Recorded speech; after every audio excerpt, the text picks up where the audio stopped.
Hey guys, Cinema Sickness here, and once again it's time for another weekly watch video. Yes, I've been busting these out like crazy lately.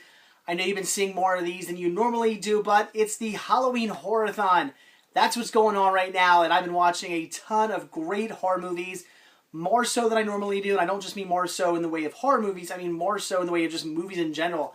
I've been watching more than I normally do, which is a lot, because I usually watch at least one title every single day. So let's get down to it, take a look at everything I checked out this week, and briefly discuss them.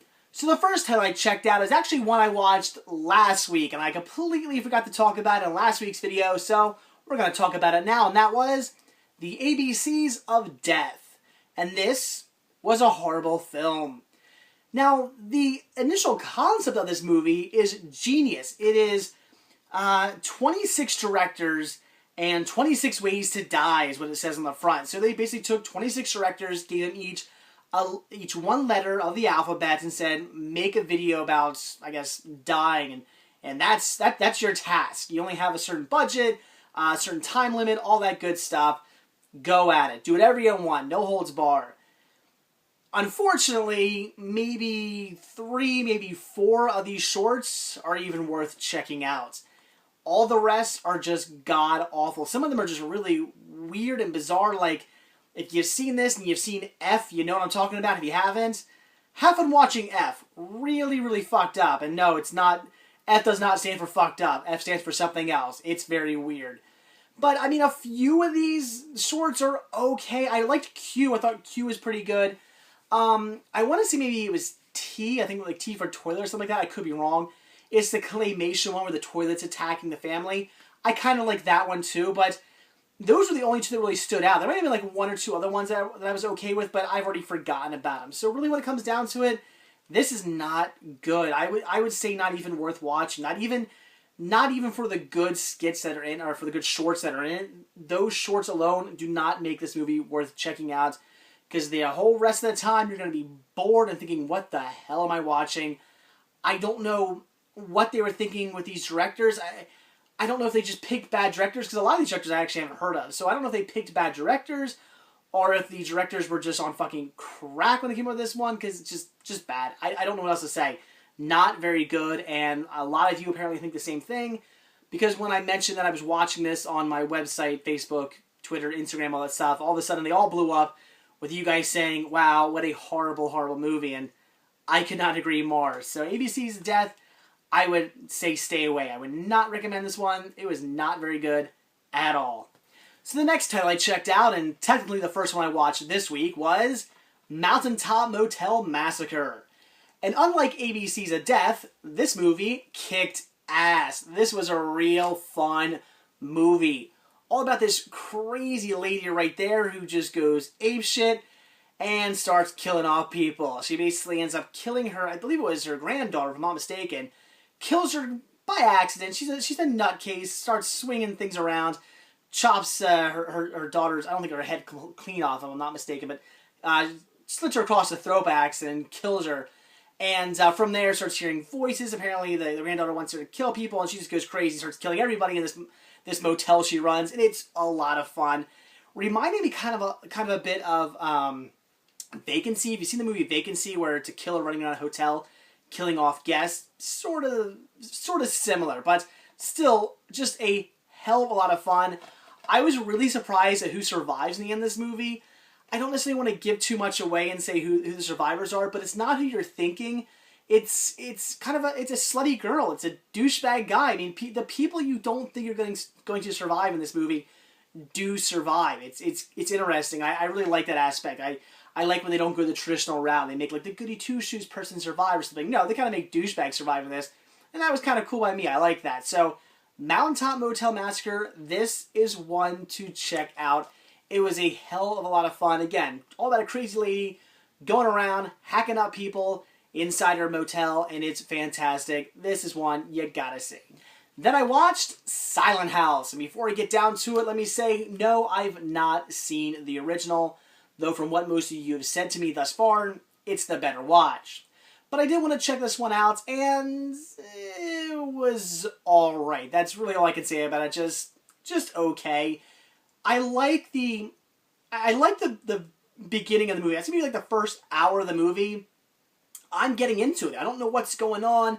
There's this girl. She's in a house. She starts seeing things and hearing things, and people are getting hurt. Her dad's been really badly hurt. You know, things are chasing her again. She's starting to see people in the house. You know, what's going on? Is she seeing this stuff? Is it a ghost? You start to think that at first, and then you kind of lead into, okay, no, maybe there's just squatters in the house. Maybe there's a crazy killer going around the house. Maybe that's what's going on. Then you kind of start to realize what's actually happening, and that's when the movie just kind of goes, alright. It's twist ending, and the twist is just kind of mediocre. Wasn't thrilled with it. I didn't hate the twist. It's not like I was disappointed, but I was just kind of like, alright. It just didn't blow me away. The twist wasn't anything amazing. So, would I say check this movie out? I would only say if maybe you've been interested in seeing it. Maybe it's a movie you've wanted to check out. Sure. I wouldn't say pay more than $5 for it. Head out to Walmart. You can find it in your dump in there for $5.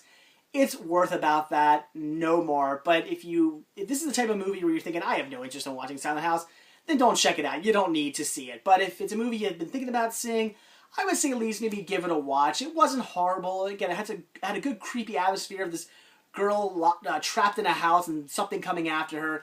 It was fun. It's just the twist ending that kind of ruined the movie for me. It kind of made it just meh, okay. I gotta say though, I believe her name is, yes, Elizabeth Olsen. I was actually really surprised by her. I'm watching the movie, I'm thinking, this girl looks really familiar. Why do I know her? Who is she? So I finally looked up who it was, and I was like, Elizabeth Olsen. I'm thinking, as in the Olsen twins? And sure enough, yeah, she's a sister of the Olsen twins. And then explains it. She actually kind of looks like the Olsen twins, only, if you ask me, better looking. So I think she did a great job. I did really enjoy her part in this movie. Definitely some great eye candy as well. So, again, like I said, if you've been thinking about seeing the movie, sure, check it out. Pick it up for $5. It's not a horrible watch. You'll probably at least get some enjoyment out of it. But if it's nothing you've been thinking about checking out, then you don't need to see it. And then I checked out Men in Black 3. Unfortunately, though, not in 3D. Had I been watching it by myself, I would have watched it in 3D, but the wife wanted to watch it, and she wanted to watch it upstairs. We don't have a 3D TV upstairs. The only 3D TV we have in the house is the one here in my library. She didn't want to watch it down here. I was like, fuck it. All right, we'll just watch it in 2D, and then I'll watch it again by myself, in a month from now in 3D. Although I don't think I was really missing all that much, because I was waiting for a lot of stuff to be kind of coming at the camera the whole time. They didn't seem to go too crazy with that, so I think the 3D was... they didn't really push it on you too much, which is cool. So watching it in 2D wasn't bad. I didn't really feel like I was missing too much of anything by watching it in 2D. So you're probably thinking now, why did I watch this during my Halloween Horrorthon? I say it counts. This is one of those kind of gray area sort of movies when it comes to Halloween. It's one of those things you would see, playing on like ABC or something like that. Like when they do their 31 Days of Halloween or whatever the hell they call it. When they do one of those things where they're always showing like a movie or a TV special or something like that every single night or something like that. This is one of those movies they throw in there.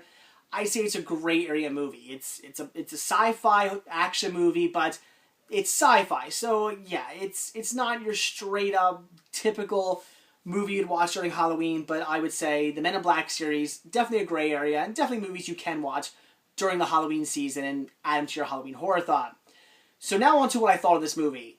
It was great. I really enjoyed it. It's weird the mixed bag this movie kind of gets. It seems that a lot of people agree the first Men in Black, by far, best one. Then you have people who either think that this was the worst one out of all three, or that this one was the second best and made up for the second one. Because apparently a lot of people didn't like the second Men in Black movie. I personally enjoyed it. I thought it was a good movie, but it's really tough for me to say whether or not I think this one is better than the second one, because I would have to say this one was really funny. I loved all the characters in it. Josh Brolin does a fantastic job. I mean, oh my god, watching him play a young Tommy Lee Jones, brilliant. Nails it completely. I couldn't think of anybody doing a better job nailing a younger Tommy Lee Jones. Just fantastic. So, I mean, I thought it was very funny. I liked all the characters. I thought they did a great job. I was laughing plenty during this film. But I'm kind of on the fence of the story. The story was good. It's not like I didn't like the story. I thought it had a very good story. I liked the ending. I thought it had a pretty cool twist ending. I really enjoyed that. You guys had that to look forward to if you haven't seen this movie. Twist ending, pretty cool. But I was kind of on the fence thinking, well, do I like this story better than the second story? I don't know. I'm not quite sure. The story was really good, but for some reason, somehow, I can't quite put my finger on it. Maybe felt a little flat. It didn't feel as exciting. I guess I'd say maybe it didn't feel as exciting. It was good, but I wasn't as wrapped up in it as I was maybe in the second film. I don't know. So it's hard for me to say. I would say this movie was at least as good as the second film. I'd put them on par with each other. I know a lot of you are going to disagree with me. I know, again, a lot of people think this movie is far superior than the second film because a lot of people think the second film is crap. But like I said, I actually enjoyed the second movie. I don't have anything wrong with it. So if you're looking at it that way, if you're looking at it from the point of view of I enjoy the second film, then I see this one's kind of on par with this second film, if you ask me. Just because it had some good things, it had some bad things, just like the second movie had some good things, it had some bad things as well. But regardless, I would say check it out. If you're a fan of the Men in Black series, you gotta check out Men in Black 3. It was great. Again, characters, fantastic. Story, very good as well. Extremely funny. Definitely one you gotta see if you love MIB. Then the next two titles I checked out, finally, were Halloweentown and Halloweentown 2, Kalabar's Revenge. Now, what I mean by finally is, I've never seen these before. This is the first time ever seeing these movies, which I know a lot of you are probably really confused about. Like, why have I never seen the Halloweentown films? Well, let's just say I never grew up with these. I was a bit too old to grow up with the Halloweentown movies. I never saw them when they were on Disney Channel. I just never grew up with them. I have many Halloween specials that I grew up with that I absolutely love to death. Whereas these, I just never saw them because I never grew up with them. But now that I've seen them, I gotta say, great. Halloweentown, fantastic. A really, really good made-for-TV movie / Halloween special. It's low budget, it's a bit cheesy, but it is a lot of fun. If you like Halloween TV specials, it's one you have to see. I don't think I need to say much more than that. I know everybody out there who grew up with this movie, who's seen this movie, you all say it's fantastic. Again, on places like Instagram and Facebook and whatnot, when I posted that I was watching this, once again, blew up. Everybody was saying, best made-for-TV Halloween movie ever. A lot of people think this is the best made-for-TV movie Disney's ever done. Just people are a big, big fan of this, and I can understand why. Again, it doesn't hold that special place in my heart because I didn't grow up with it. So I think for those people who did grow up with it, I can see why this would be such a great special thing for you. But again, for me, I didn't grow up with it, so it didn't quite hold that special place, for me. But still, it was a great watch, and I completely understand why so many people love this film. And it's definitely one I'd recommend checking out. As far as Halloweentown 2 is concerned, though, it was just alright. I didn't think it was nearly as good as the first one. It is a true continuation. I liked that. Brought back the same characters and stuff, and it was a direct continuation. Thought that was cool. It's not like they made some completely different movie. So I did enjoy that aspect. But like I said, I just thought it was just alright. I enjoyed the first movie immensely. Second one, I just okay. It felt like a sequel. I mean, it's kind of what you expect out of a sequel. Just where you go, that was alright, but not nearly as good as the first one. So when I say check it out, I would say see it. If you've seen the first one, check out the sequel. It's not bad. You won't be disappointed.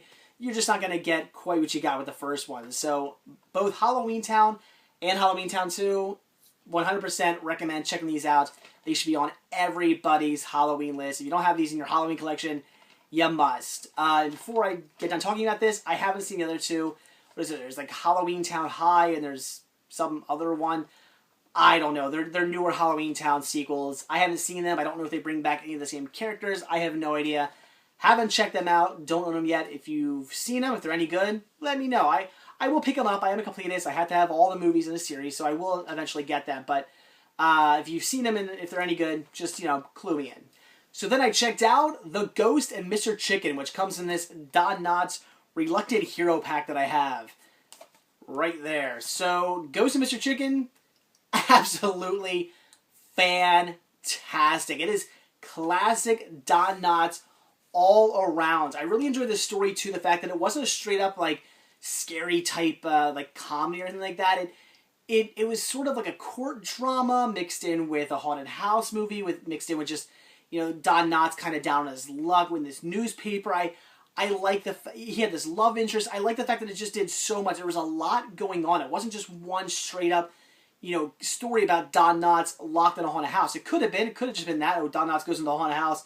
Let's spend an hour and a half checking that out. They could have done that, made it all slapsticky and goofy and wacky. Sure, but they brought more to the story. They offered something more than just, again, Don Knotts locked in a house. Yes, he does go into a haunted house. He sees some spooky shit. It's pretty cool. But, again, a lot more story after that. There's a courtroom drama part to this. Just a fantastic, fantastic movie, again, that I really enjoyed just because it's not a straight-up horror comedy. I thought that was really cool and very, very, just very good of the writers. I mean, just the fact that they did something different. It was just well done all around. All I gotta say is, attaboy. If you've seen the movie, you know what I'm talking about. So, I'm not gonna go too much more into it. It's definitely one you gotta see. The Ghost of Mr. Chicken. If you like Don Knotts, there's no reason why you shouldn't check it out. And the last of the Halloween Horrorthon titles that I checked out this week was Witches in Stitches, which was mediocre. I wasn't too thrilled with this one. I didn't hate it, but I didn't really love it either. It was just kind of one of those things where you watch and you just go, alright. Like, again, you don't hate it, but you're not going to love it. It's an animated TV special. I'm not really sure if this ever aired on TV. I'm going to assume it did, but I don't actually know. Half-hour long, perhaps based off a book. I'm going to assume that too. As you can see, I really did my research with this one. I don't even know. But it's very, very basic, and the story doesn't really go much of anywhere. It's about 3 witches. They're all sisters. One of the witches is, a very stereotypical witch where she's, knows all her magic spells. She does all the witchy things and whatnot, where her other 2 sisters are kind of like bumbling idiots. They screw up spells. They don't really care about being a witch. They just want to goof around and have fun. And they end up turning the one witch into a pumpkin. Now they gotta go search after her. They go down to the town. That's during Halloween. It's October 31st. They go down to the town looking for this pumpkin. They basically go to one house. Say, do you have any pumpkins? They say no, and then they turn around and they go, oh, there's the house with the pumpkin in it, and then they just find her, and she gets changed back, and that's it. It's not that exciting of a story. It just didn't go anywhere. It could have been this really exciting, we gotta hunt down our sister who we turned into a pumpkin by accident kind of movie, or special, short, whatever you want to call this, but it just wasn't. It didn't really go anywhere, so not that great. Again, not horrible either, but this is coming from a big animation fan. As an animation fan, I probably gave it some leeway because it's an animated cartoon. I like that. It's Halloween related too. I'm definitely giving this one some leeway just because it is Halloween related. It's also animated. Yeah, to get some bonus points for that. But the story is just very mediocre. It wasn't really all that great. You're gonna get very annoyed by all the screaming in it. She is right there. She's kind of like the head sister witch, the one who actually does her magic spells correctly and everything. And these are the 2 bumbling idiots right there. Well, all she does is fucking scream. Oh my god, over and over and over again.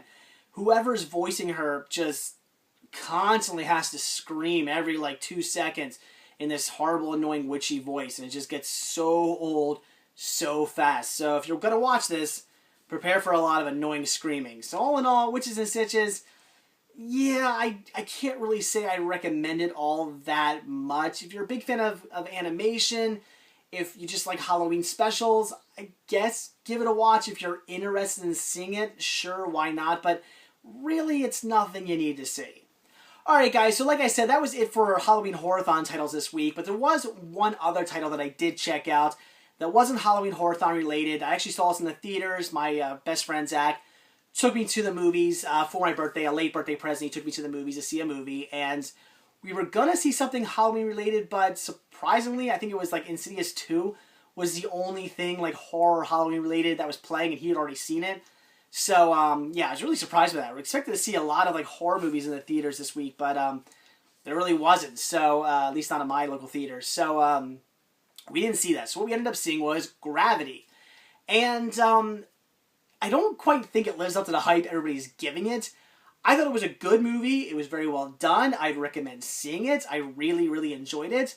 But everybody's making it out like this movie's just pure gold. It's the greatest movie ever. I wouldn't say that. It's a very basic plot. It's people in space, shit goes wrong, and now they're trapped in space. And it's 3 people, crew dwindles down to you're just left with Sandra Bullock trying to defend for herself and get back to planet Earth. And it's one of those like stories where shit keeps hitting the fan. You keep thinking, okay, maybe she's gonna be safe now. Nope, something goes wrong. All right, now she's safe again. Nope, something else goes wrong. You have bad things just constantly happening. She's trapped in space, and eventually she gets home, and that's the story. So very, very, very basic, very simple plot. But I think what really gets most people wrapped up in it is what got me pretty excited about it. It's that, it's somebody you're trapped in space. That's pretty interesting. It's a concept I've seen before in movies, but you're watching the movie and you start to put yourself in the Sandra Bullock's place. You're thinking, what would I do? I mean, I'm trapped in space. If I'm gonna die either of no oxygen, or something's gonna hurt me, or a fire, or something's gonna explode, or the shrapnel that's going around the Earth right now in the movie, that's gonna hurt me. Something's gonna go. There's so many things that could go wrong. What's gonna happen? These are all gonna be horrible deaths too, because I'm trapped in space. I want to go home. Will I ever see my home again? And you start to put yourself in her shoes, and you get wrapped up in it from that. So it's a very suspenseful movie. I think that's, again, why people are so into this movie, is because it's suspenseful pretty much all the way through. They get right into it, too. The movie pretty much starts, and shit hits the fan. And from right in the beginning, the first, 15 minutes, things go wrong, and you're on board from there. And again, very, very suspenseful. So I think that's why so many people like this movie, got really wrapped up in it, and say it's so amazingly good, is because it's so suspenseful, and you are on the edge of your seat watching it, wanting to see Sandra Bullock survive. I understand that. But for me, I kind of sat back and really looked at the movie and thought, good. I, again, recommend it. It was a great watch. I really, really enjoyed the film, but I wouldn't say it's, the next Citizen Kane or anything like that. It's not the pure gold everybody's making it out to be. At least that's what I thought. But that's by no means to say it's a bad movie. No, definitely not. It's a fantastic film. Again, very suspenseful, very enjoyable, and I would recommend seeing it. Would I say go to the theater and see it? Maybe. It is a very 3D-oriented movie. I saw it in 3D IMAX, actually. And, yeah, very, very 3D-oriented. This movie was made for 3D. In fact, when it comes out to either, DVD, Blu-ray 3D, if you have a 3D player, don't buy them DVD, don't buy them Blu-ray. Make sure you buy the 3D Blu-ray copy, because it's a movie that really pushes the 3D. Constant stuff floating around, which makes you think. There's a lot of symbolism in this movie, too. I'm not going to point it all out, but watch the movie and think symbolism while you're watching it. You're going to see a lot of interesting things. One of them, I almost started laughing in the theater. Sandra Bullock, kind of looking like the fetus floating around. There's even things that look like umbilical cords behind her. I don't know.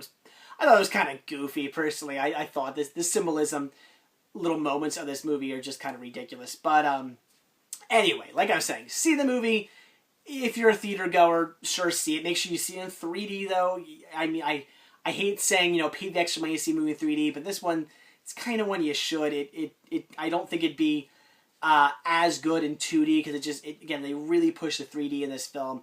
It's a very made for 3D movie, and if you end up buying it, again, buy the 3D Blu-ray copy if you have a 3D TV. So anyway, guys, Gravity, it was great. Again, I don't think it's quite living up to the hype it's getting, but it's still really damn good and definitely worth checking out. So there you go, guys. It's everything I checked out this week. Still really enjoying my Halloween Horrorthon. Loving watching nothing but horror-related titles. And I started looking through my collection, and I'm picking out more titles I want to watch, and realizing that there are so many horror titles that I had been putting off all year to wait to this time to watch, that I think I went a little overboard putting stuff off, and I don't think I'm going to get around to watching everything. So who knows? Maybe I'll extend the Halloween Horrorthon out a little bit further past Halloween, or I don't know. But we'll see. There's a lot of horror movies I need to get around to watching, and I'm not quite sure if I'm going to get to them all. So we'll see. But regardless, I'm having a blast. So that's it, guys. Like I always say, if you like this video, please give me a like. And if you're not already subbed, please do. So that is it. Thanks for watching, and stay tuned for my next video. See ya.